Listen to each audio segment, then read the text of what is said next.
Hello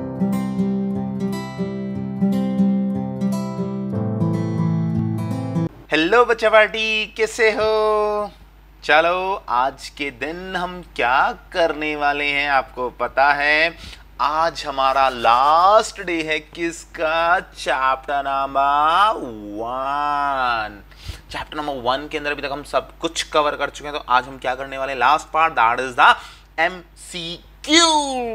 okay, तो करते हैं आज के सफर को स्टार्ट और जल्दी जल्दी करेंगे फिनिश। तो चलिए, पहला क्वेश्चन ये रहा आपकी स्क्रीन पर। तो चलो पहला क्वेश्चन क्या कहता है, चलो देखते हैं। ओके, तो क्वेश्चन कहता है in figure 1.1 two positive charge Q2 and Q3। चलो मिल गए, ये Q3 मिल गया और ये Q2 मिल गया। Okay, fixed along the y-axis exert a net electric force in the positive x direction। मतलब जो उसकी फोर्स आ रही है वो किसकी तरफ जा रही है? Positive x on a charge Q1 fixed along the x-axis। If the positive charge plus Q is added at x0, the force on Q1। चलो सबसे पहले तो देखते हैं, अगर ये पॉजिटिव x की तरफ जा रहे हैं तो डेफिनेटली क्या होगी? कुछ ऐसे होगी फोर्स, और Q1 से Q3 पर कुछ ऐसे। तो मतलब क्या होना चाहिए? दोनों के बीच में क्या होनी चाहिए? यस, अट्रैक्शन होगी। तो दो कंपोनेंट ब्रेक करो, 1 2। फंडा समझ में आया? ओके, क्योंकि कहाँ जा रही है? Positive x। इसी तरह सिमिलरली Q3 के साथ एक कंपोनेंट नीचे और दूसरा कंपोनेंट यहाँ पर, तो ये क्या हो जाएंगे? कैंसिल। तो नेट फील्ड कहाँ जाएगी? Towards positive x axis, towards positive x axis. तो अब हमें पता लग गया कहाँ जा रही है पॉजिटिव x, कहाँ क्या रखा हुआ है? Plus Q। ओके, तो ये कैसे नेचर का हो गया हमारे पास? नेगेटिव। ओके ओके ओके, तो चलो पढ़ते हैं क्या क्या क्वेश्चंस के सॉल्यूशंस पॉसिबल हैं। पहला क्या बोलता है, क्या चीज़ निकालनी है हमें? Two positive charge. Okay, exert electric force on a charge Q1 if a positive charge Q is added। Okay, चलो जी फील्ड को देखते हैं क्या होगा। उसकी तरफ जा रहा है। Shall increase along the positive x axis, मतलब इलेक्ट्रिक फोर्स की बात हो रही है। तो इलेक्ट्रिक फोर्स की अगर बात हो रही है तो हम जैसे जैसे पास जा रहे हैं तो हमारे पास क्या हो रहा है? डिस्टेंस क्या हो रहा है? कम। डिस्टेंस क्या हो रहा है? कम। वो पॉजिटिव या नेगेटिव, तो फोर्स ऑफ अट्रैक्शन क्या होगी? ज़्यादा। तो केस 1 के अंदर हम क्या बोल सकते हैं? F is equals to K minus Q capital Q divide by R square. R क्या हो रहा है? कम, तो फोर्स कैसी होगी? ज़्यादा। तो आंसर ए कैसा है? करेक्ट। चलो बी को देखते हैं। Shall decrease along the positive x axis. नहीं, गलत। Shall point along the negative x axis. ना, ऐसा तो कोई बात ही नहीं है। Shall increase but the direction change because of the intersection. नहीं भाई नहीं, कोई इंपैक्ट नहीं पड़ेगा। तो आंसर कितना आ गया हमारे पास? ए। फंडा क्लियर? ओके, चलो क्वेश्चन नंबर 2 की तरफ चलते हैं। क्वेश्चन नंबर 2 क्या बोलता है? A point positive charge is brought near an isolated conducting sphere. चलो जी, the electric field is best given by. इनमें से कौन सी ऐसी पिक्चर है जो बिल्कुल अच्छे से हमें चीज को रिफ्लेक्ट करके दिखा रही है, इलेक्ट्रिक फील्ड को रिफ्लेक्ट कर दिखा रही है? चलो जी, ये पॉजिटिव चार्ज है, line of force is out, correct. Line of force is out, correct. और इसके अंदर गई तो यहाँ पर क्या बना? सरफेस पर नेगेटिव, तो यहाँ क्या बना? पॉजिटिव।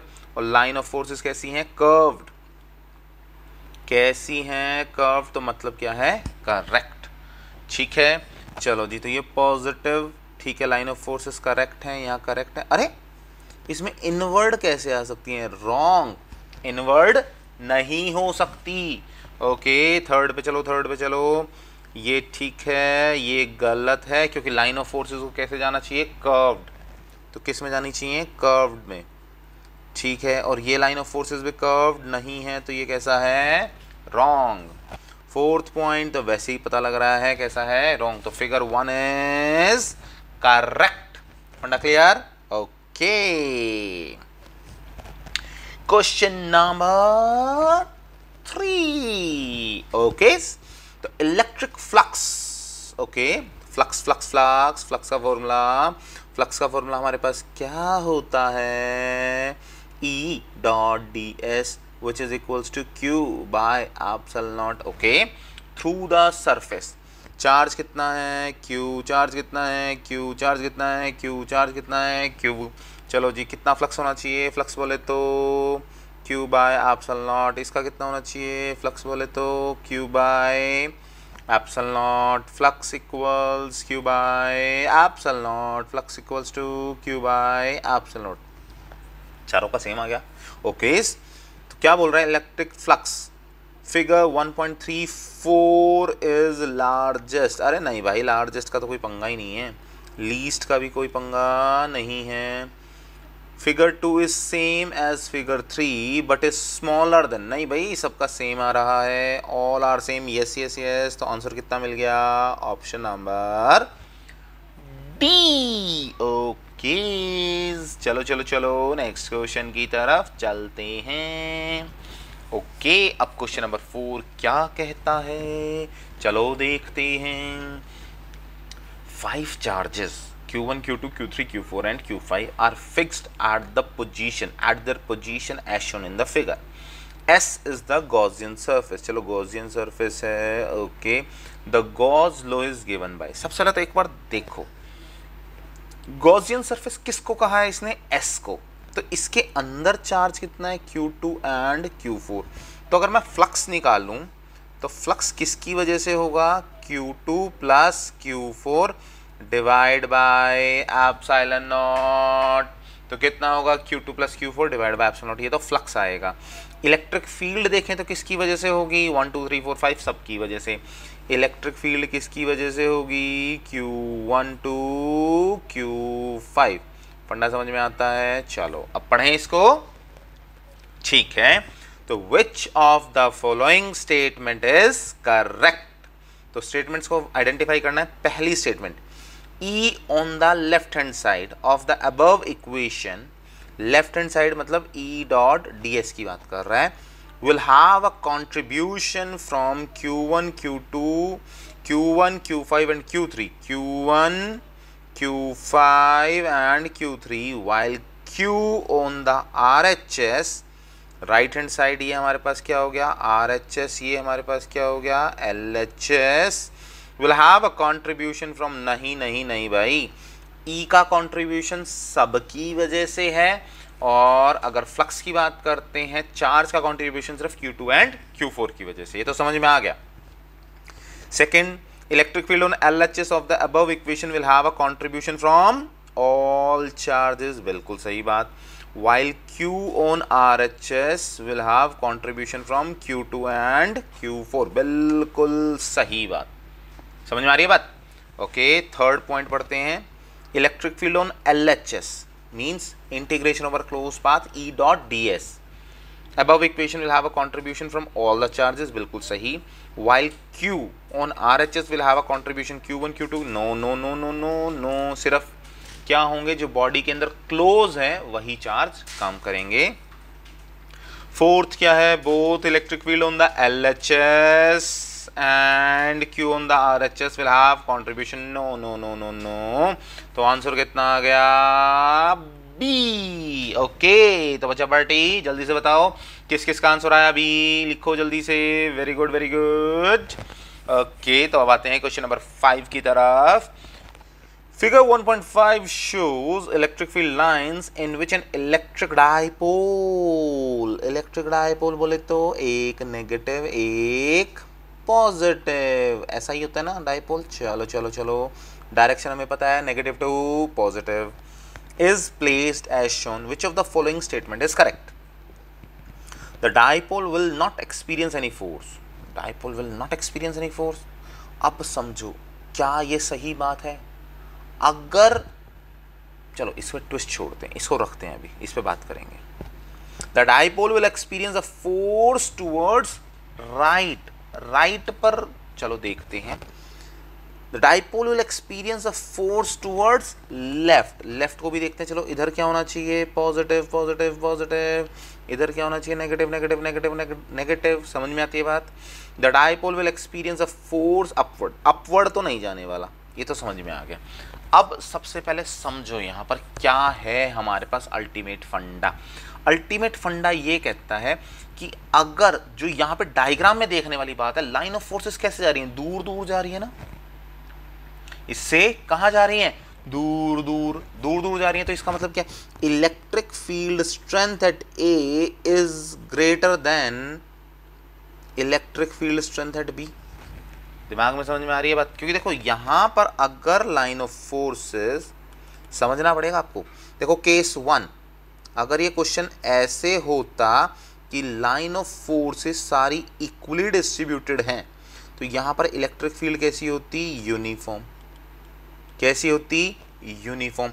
तो फोर्स, नेट फोर्स कितना होता, net force is equals to F of A, जो यहाँ निकलेगा, यहाँ कितना निकलेगा, F of B, F of A plus F of B करते तो नेट रिजल्ट कितना आता है, 0। एफ ऑफ ए कितना हो जाएगा हमारे पास, minus q E, F of B कितना हो जाएगा, प्लस क्यू ई। फंडा समझ में आ रहा है। अगर ये यूनिफॉर्म, पर ये यूनिफॉर्म है ही नहीं। केस 2, तो केस 2 एफ ए कितना हो जाएगा, माइनस क्यू ई 1, क्योंकि यूनिफॉर्म नहीं है। एफ बी कितना हो जाएगा, plus q E 2 and E not uniform. फंडा समझ में आया। तो electric field E1 is greater than E2, E1 is greater than E2, तो हमारे पास क्या हो जाएगा, F net is equals to minus of q E1 plus of q E2, तो हमारे पास कितना आ जाएगा, Q minus of E1 plus E2, तो कितना आ जाएगा हमारे पास, माइनस क्यू ई बार, कुछ ना कुछ। तो ये फोर्स कहाँ जा रही है, force will act left side. कहाँ पर लगेगी, लेफ्ट साइड। समझ में आई बात, इस तरफ जाएगी ना वापस। चलो जी, तो मतलब क्या है, फोर्स कहाँ लगेगी, force will act left side. तो कौन सा आंसर आएगा, left left left left left. फंडा समझ में आ गया। ये समझ में आ गया कि नॉट एक्सपीरियंस फोर्स कब होता, if E equal to uniform. अगर यूनिफॉर्म होता तो फोर्स हमारे पास अप्लाई नहीं होती। फंडा क्लियर, ओके। क्वेश्चन नंबर 6, तो क्वेश्चन नंबर 6 क्या कहता है, a point charge plus Q is placed at a distance d from an isolated plane। Okay, ये तो क्वेश्चन नंबर सोल्यूशन नंबर 5 था। चलो जी, क्वेश्चन नंबर 6 क्या बोल रहा है, plus q, this is plus q, answer 6। Plus q is placed at a distance d from an isolated conducting plane. ये हमारा क्या हो गया, conducting plane. The field at point P on the other side of plane, this is the first side, this is the second side of the plane। कैसा होना चाहिए, plus है तो देखो इसके ऊपर लाइन ऑफ फोर्सेस कैसे जाएंगी, ऐसे ऐसे ऐसे ऐसे गई, और प्लेन से कैसे निकलेंगी, स्ट्रेट, क्योंकि प्लेन सरफेस है तो लाइन ऑफ फोर्सेस कैसी होंगी, स्ट्रेट। समझ में आता है डायग्राम, फंडा क्लियर होता है। तो क्या होना चाहिए, directed perpendicular to the plane and away from the plane. Directed perpendicular to the plane but towards the plane, towards the plane। Directed readily away, क्या देखना हमेशा आपस में कि away from the plane, readily towards the plane। अब इन बातों को समझो, हो क्या रहा है, लाइन ऑफ फोर्स कैसे जा रही है, सीधी। कैसे जा रही है, सीधी। तो क्या आएगा, देखो directed perpendicular, directed perpendicular to the plane, to the plane. अच्छा अब देखना, यहां पर बोल रहा है अवे फ्रॉम द प्लेन, तो ये कहां जा रही है, अवे जा रही है ना, कहाँ जा रही है, अवे, दूर जा रही है, क्योंकि पॉजिटिव चार्ज से निकली थी, एंड टूवर्ड्स द प्लेन नहीं जा रही। तो आंसर क्या होना चाहिए, ए। फंडा क्लियर, ओके। और यहाँ पे एक और चीज भी समझ सकते हो, न्यूट्रल है तो यहाँ पर क्या बनेगा आपके पास, नेगेटिव चार्ज, और इस तरफ क्या बन जाएगा आपका, पॉजिटिव चार्ज। ठीक है, ये भी इजी है समझना। Okay, question number 7, hemisphere. चलो चलो चलो, एक हेमिस्फीयर बना लें, उल्टा डी बना दो। चलो जी, ये क्या हो गया हमारे पास, हेमिस्फीयर। ठीक है, hemisphere is uniformly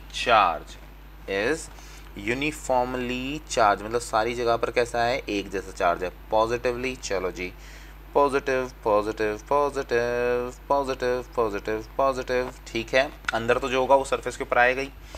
the electric field at a point on the diameter, तो डायामीटर कौन सा होगा भाई, चलो चलो चलो, this is called diameter, this line is called diameter. The electric field at a point on the diameter away from the centre is directed. तो इससे लाइन ऑफ फोर्सेस को हमें निकालना है कि इससे लाइन ऑफ फोर्सेस कैसी हैं, perpendicular to the diameter, parallel to the diameter. देखो पहले तो लाइन ऑफ फोर्सेस को समझो, ऐसे जाएगी लाइन ऑफ फोर्स। तो सबसे पहले देखो डायमीटर कैसा है यहाँ पर, जिससे आपको चीज क्लियर हो। डायमीटर बना हुआ है ऐसे, दिस इज योर डायमीटर, ठीक है। और लाइन ऑफ फोर्स कैसी जा रही है, ऐसे। समझ में आ रही है? तो क्या समझ में आया यहाँ पर हमारे पास क्या होना क्या चाहिए, इन दोनों के बीच में एंगल कितना बन रहा है, 90 डिग्री का बन रहा है। कितना बन रहा है, yes yes yes yes yes 90 degree. तो क्या बोलेंगे, परपेंडिकुलर टू द डायमीटर। पहला पॉइंट क्लियर होता है। पैरेलल टू द डायमीटर नहीं है, एट एन एंगल टिल्ट नहीं, at an angle tilt away नहीं नहीं नहीं। तो हमारे पास क्या बन रहा है, theta is equals to 90 degree between किस किस के, डायमीटर एंड किसके, दूसरा क्या है हमारे पास, डायमीटर एंड इलेक्ट्रिक फील्ड। फंडा क्लियर, ओके। अब चलते हैं इस क्वेश्चन की तरफ। ये क्या बोलता है, E dot d s, question 8, integration over close path E dot d s equal to 0 over a surface. तो यहाँ क्या बोल रहा है, ये सरफेस है। देखो अब सबसे पहले तो एक चीज को दिमाग में डाल लो कि अगर कोई भी चार्ज बॉडी के अंदर है तो वो डेफिनेटली कहाँ पे काम करने वाला है, बॉडी के बाहर करने वाला है, कंडक्टिंग बॉडी के अंदर। चलो जी, ओवर अ सरफेस, देन अब हमारे पास क्या है, the electric field inside the surface, the electric field inside the surface and on it is 0। Inside the surface के लिए नहीं है, ये हमेशा कहां पर होता है, देखो इसने क्या बोला, over the surface, over the surface. और ये बात किसकी कर रहा है, इनसाइड की। तो ये तो आंसर ही, ऑप्शन ही गलत हो गया। अच्छा, द इलेक्ट्रिक फील्ड फिर इनसाइड, इनसाइड की तो बात ही नहीं कर रहे भाई। The number of flux lines entering, the number of line of forces entering entering the surface must be equal to number of line forces leaving. तो मतलब कि यहां पर बात ठीक है। तो आंसर नंबर कितना हो गया, सी। ठीक है, सी हमारे पास क्या है, करेक्ट। अच्छा, फोर्थ पढ़ लें। अच्छा, all charges must necessarily be outside the surface. ये देखो मैंने आपको बताया था, कोई भी चार्ज अगर अंदर है तो वो कहां पर आ जाएगा, बाहर सरफेस के ऊपर। तो आंसर क्या है, डी भी कैसा है, करेक्ट। तो all charges must necessarily be outside the surface. तब भी हमारे पास क्या है, ई डॉट डी एस कितना आ जाएगा, 0। एक और बात बताता हूं, देखो ई डॉट डी एस को 0 करने का, इसको देखो यूज करना। ई डॉट डी एस का मतलब क्या है, बाहर सरफेस के, ठीक है। तो मान लो कोई बाहर नेगेटिव क्यू रख दो, अंदर पॉजिटिव क्यू रख दो, तो यहां पर इंपैक्ट कितना आएगा, ये तो प्लस क्यू आ गया, प्लस क्यू और नेगेटिव क्यू का टोटल इंपैक्ट कितना हो जाएगा, 0। तो ओवर द सरफेस भी अगर आप निकाल लोगे तो net charge over the surface, over the surface कितना हो गया, 0। तो अगर ओवर द सरफेस 0 होगा तो क्या कर सकते हैं, तो भी हमारे पास ये चीज वेरीफाइड हो जाएगी। क्लियर? ओके। क्वेश्चन नंबर 9 क्या बोलता है, electric field at a point is always continuous. Always continuous नहीं होता भाई, always continuous continuous if there is no charge at that point. देखो अब समझो इसको, इसके सोल्यूशन को। सबसे पहले चलो हमने बना दिया है कि पॉजिटिव चार्ज, ठीक है।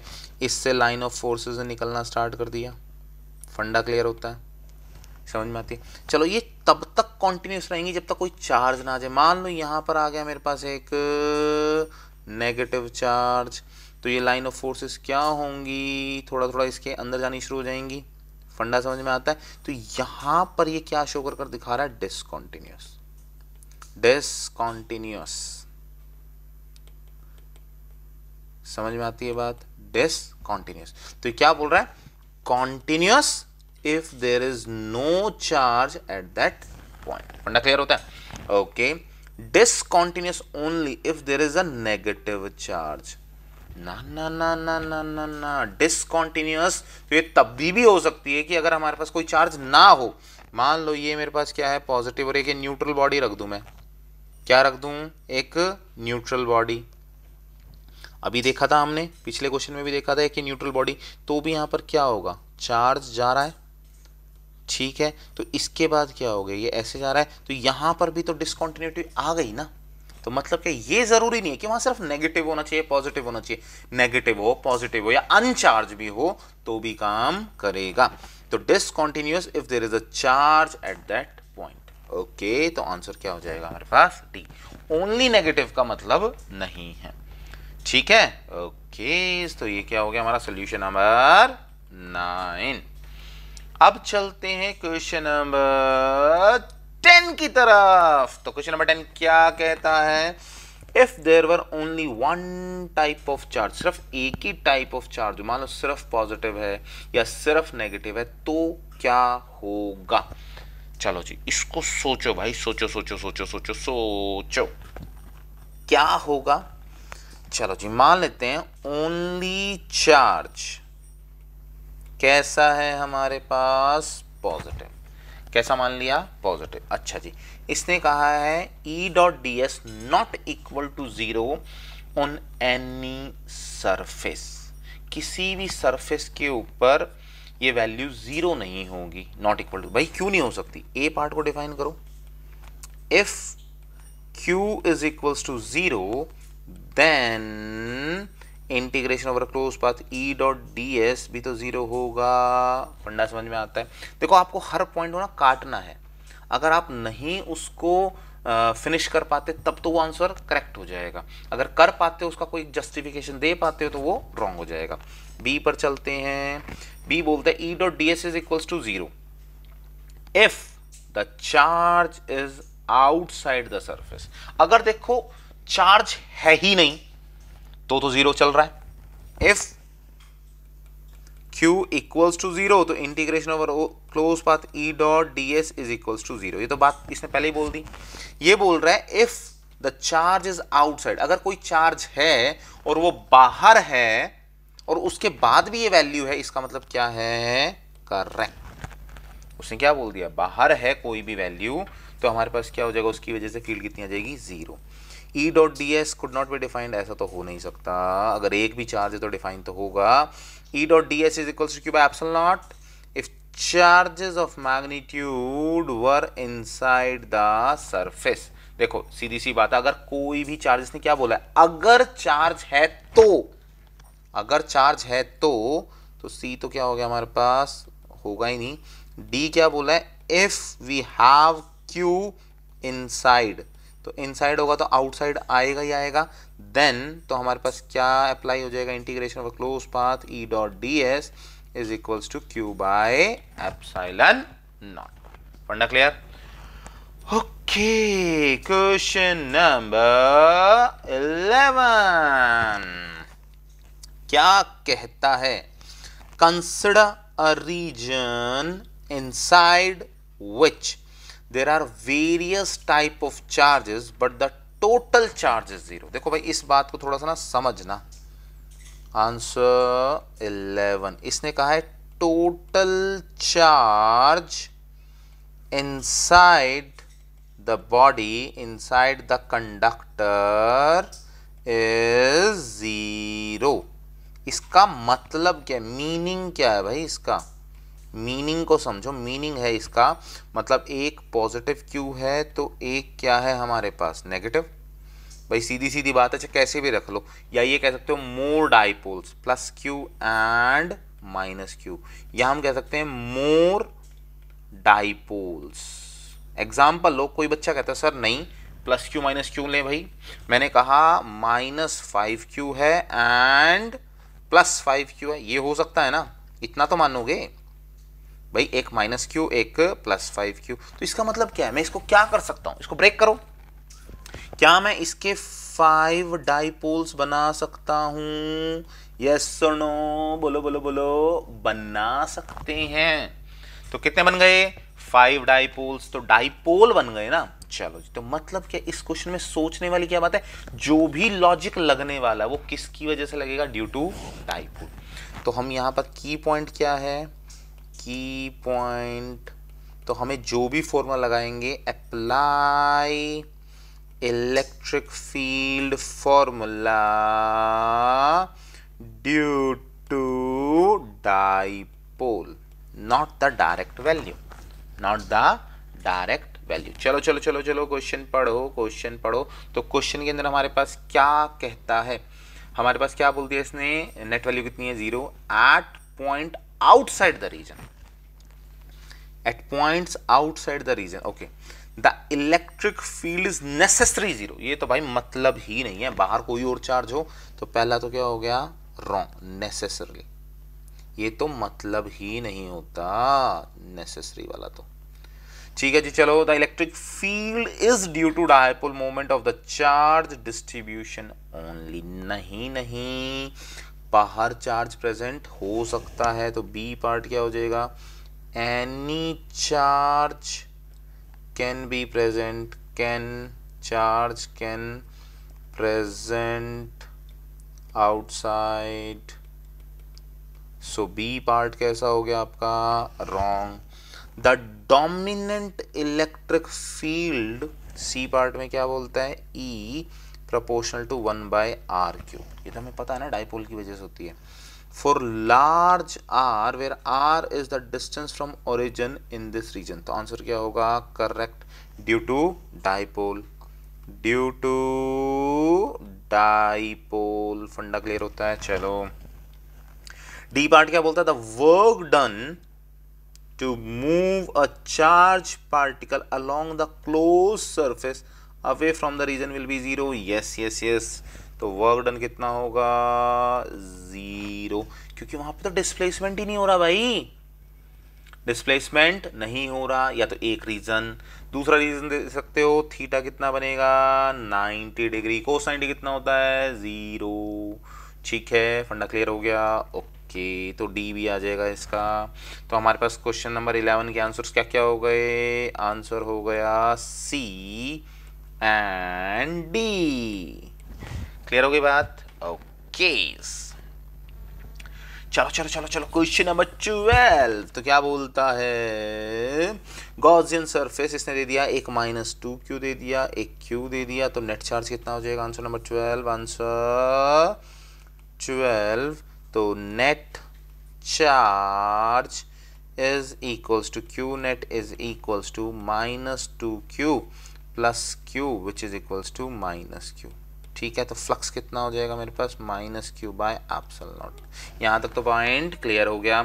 Refer to the arrangement of the charges in figure and the Gaussian surface of radius r with capital Q at the centre, then, अब देखना भाई ये मजेदार होने वाला है।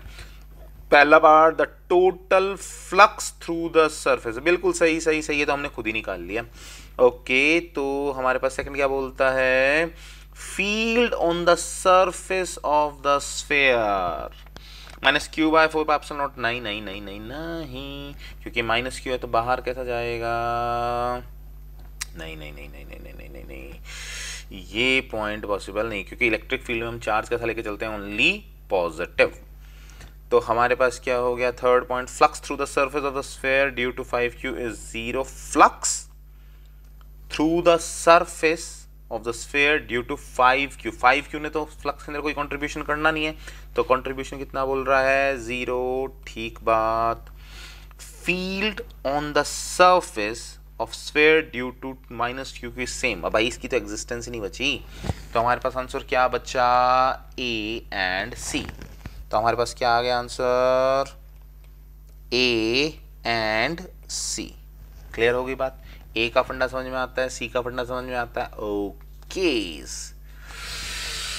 चलो जी, एट द एंड अब हमारा चैप्टर नंबर 1 खत्म होने वाला है, तो ये है लास्ट क्वेश्चन। ओके, ये रहा आपकी स्क्रीन पर, तो क्या है, positive charge Q, okay, is uniformly distributed along the circular ring of radius r। क्या बोला इसने, सबसे पहला वर्ड पकड़ो यहां पर, सर्कुलर रिंग। तो चलो जी, सर्कुलर रिंग का फॉर्मूला क्या होता है, E is equals to KQR over R square plus A square की पावर 3/2। ए क्या था हमारे पास, रेडियस। फंडा क्लियर हो गया, okay. Positive charge uniformly distribute, पूरी बॉडी पर पॉजिटिव Q है। A small test charge Q is placed at the centre. चलो जी, एक टेस्ट चार्ज यहां पर सेंटर पे हमने रख दिया। देन क्या होने वाला है, if Q is greater than 0। अच्छा जी, ग्रेटर देन 0 का मतलब क्या है, केस ए लेके चलते हैं। इफ Q ग्रेटर देन 0 मतलब Q का नेचर कैसा है, पॉजिटिव। कैसा है, पॉजिटिव, ओके। इज डिस्प्लेस्ड, चलो इसको समझो भाई, ये एक रिंग है, ठीक है, यहां पर चार्ज Q रखा हुआ था, is displaced away from the centre, displace कर दिया, in the plane of the ring, it will be pushed back towards the centre. देखो इसको हमने थोड़ा सा खिसकाया, यहां से थोड़ा सा इस तरफ ले गए, ठीक है, तो हुआ क्या, ये भी तो पॉजिटिव है, ये कैसा है, पॉजिटिव, तो ये इसको क्या करेगा, रिपेल बैक करेगा। तो यहां पर क्या बोलेंगे कि capital Q repel back small q to its original position. समझ में आई बात, क्लियर है। अब कहोगे क्यों, देखो अगर मैं इसको हाफ कर दूं तो यहां पर भी कैसा है, पॉजिटिव, यहां पर भी कैसा है, पॉजिटिव। कहां गया पेज हमारा, चलो दोनों तरफ कैसा है, पॉजिटिव। इधर बोलो f ऑफ a, इधर बोलो f ऑफ b, ठीक है। अभी तक व्हेन सेंटर, देखो अब इसको समझना, लॉजिकली समझना, when body is at centre, is at centre, तो क्या होगा, force of A equal to force of B हो जाएगा। समझ में आती है बात, चलो जी। अब क्या है, यहां से जैसे ही, ये तो first point. Second point, when displacement occur, जैसी वो डिस्प्लेसमेंट हुई तो मतलब क्या हुआ, ये सेंटर था, थोड़ा सा इधर आ गया, तो जो इनके बीच का जो डिस्टेंस था r, क्या हो गया, रिड्यूस नहीं हो गया। अब ये दूसरा क्या हो जाएगा, r2 नहीं हो जाएगा, डिस्टेंस क्या हो जाएगा, रिड्यूस। तो अब हम क्या कहेंगे, उस टाइम जैसे वो रिड्यूस हुआ तो force of A is less, force B ज्यादा हो जाएगी। तो फोर्स B किसकी होगी, रिपल्शन की। किसकी होगी, रिपल्शन। दोनों कैसे हैं, सेम नेचर का, तो उसको क्या करेगा, रिपेल करेगा और कहेगा चल भाग यहां से। क्या करेगा, उसको वापस भगा देगा। तो वापस भगा देगा तो क्या हो जाएगा, कहाँ जाके उसने बैलेंस होना है। जैसे वो उसको वापस भगाएगा किसी भी वेलोसिटी से, तो वो सेंटर को पार करके कहाँ चला जाएगा, दूसरी तरफ, तो वो भी उसको रिपेल करेगा। तो एट द एंड उसने बैलेंस कहाँ पर होना है, एट द एंड वो कहाँ पर बैलेंस होगा, at the end it will be balanced at center।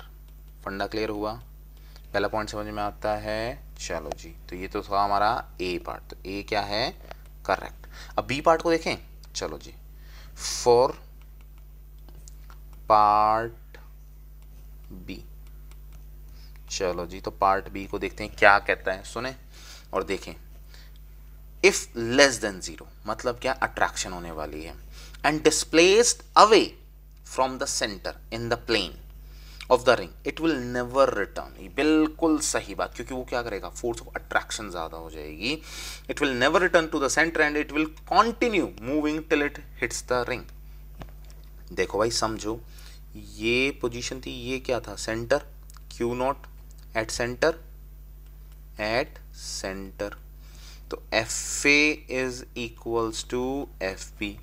अब जैसे ही वो मूव करके, ये तो सेंटर था सी, यहाँ पहुँच गया, तो इनके बीच का जो डिस्टेंस है आर नॉट, तो यहाँ पर क्या होगी, फोर्स बी, और ये जो नया डिस्टेंस होगा ये कितनी हो जाएगा, एफ ए।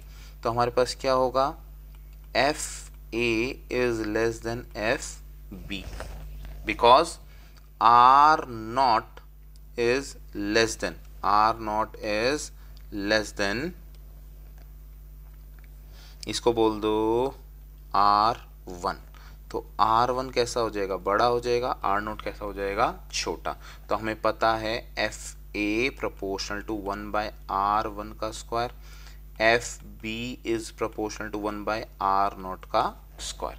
तो हमारे पास क्या पता लग गया, force B is greater than F of A, so force of attraction work, ठीक है। So option B correct.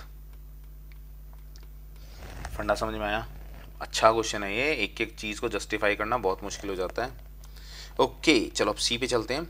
If Q is less than zero, चलो जी, लेस देन जीरो बोले तो negative, will perform SHM simple harmonic motion for small displacement along the axis. ये बिल्कुल सही बात, for option C, for option सी।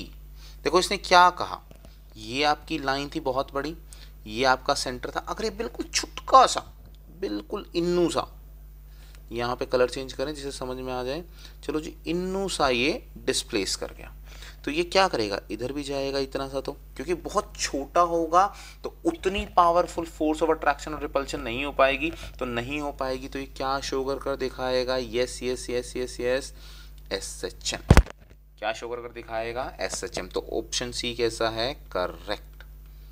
फंडा clear हो रहा है, ओके। यहाँ लिख सकते हो भाई, when A is very very small than R, ठीक, okay. 4 Q at center of the ring is an unstable equilibrium। भाई ये अनस्टेबल इक्विलिब्रियम क्या होता है, स्टेबल तो दिख ही रहा है कि वो अगर दोनों सारी तरफ क्या लग रहा है, पॉजिटिव लग रहा है, तो कैसा है, स्टेबल। तो आंसर वैसे ही गलत हो गया, अनस्टेबल इक्विलिब्रियम नहीं है। With the plane of the ring Q is greater than 0, no no no no no, unstable नहीं है। तो आंसर कितना हो गया इसका, तो नेट आंसर कितना आया, so answer is option A, B and C। Clear, okay बच्चा पार्टी। तो बस आज हमारे पास यहाँ पर हम चैप्टर 1 को करते हैं फिनिश। तो अब अगर चैप्टर 1 से रिलेटेड आपकी कोई भी क्वेरी है तो मेरे साथ शेयर करो, या फिर बस अब तैयार हो जाओ चैप्टर नंबर 2 के लिए। Okay so till then take care, bye. तो अब आपसे मिलते हैं कल, ओके।